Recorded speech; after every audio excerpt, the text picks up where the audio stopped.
Palmerston North Square was abuzz with words like borers, strainers and chamfers during the Hilux New Zealand Rural Games weekend. New Zealand's top speed fencers battling through quick-fire heats and semi-finals, with 8 being whittled down to just 3. The final featured defending champion Hawke's Bay's Tony Bowskill, his father Shane, and a first-timer Cambridge's Sam Burton. Mike, what are they doing briefly here? In the final here today, Mark, they are putting a couple of guide wires up like you would in a fencing situation. They're putting a diagonal stay assembly in, they're breastplate in the far end, and then they're putting 2 posts in the middle of that line, and it's straining it up to 150 kilos. So the 2 Bowskill boys involved in this today. This is Tony. Tony's pulled his guide wire tight and he's looking, he's placing his stay. So he's got a mark on that strainer there and he's going to chisel in his stay, which is a mortise. And that'll be as fitting as a joiner does some furniture. So very, very high tech.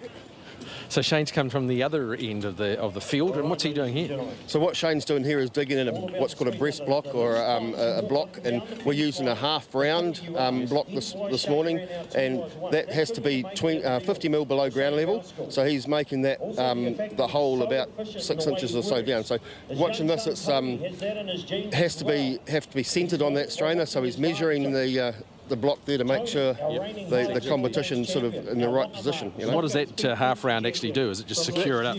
That takes the pressure of the wires on that strainer. Sam Burton's from Cambridge, and he's fairly new to the competition industry, but Sam's doing a great job. He's really sort of looked at what he had to do and he's thought about it. Speed fencing is physical and technical, and the old hand Shane's work is all coming together. He'll fit that into that nice little mortise hole that he's made. Look at that. And then he'll just, look at this, he'll wedge that down like that. Nice.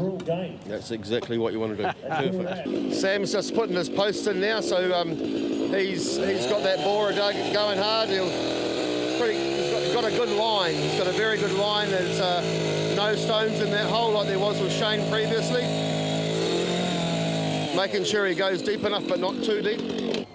And this, of course, is time and quality, isn't it? So it's a combination of both. Absolutely. We've still got to do quality fencing. Tony's putting his staples in, so it's a slice point staples, and they go in on an angle so you don't get too much wind chatter. A quick tidy up adds quality points, and the defending champion Tony finishes first. He found the trouble. There he He's done it. And well done. So Tony's finished, Sam's coming up now.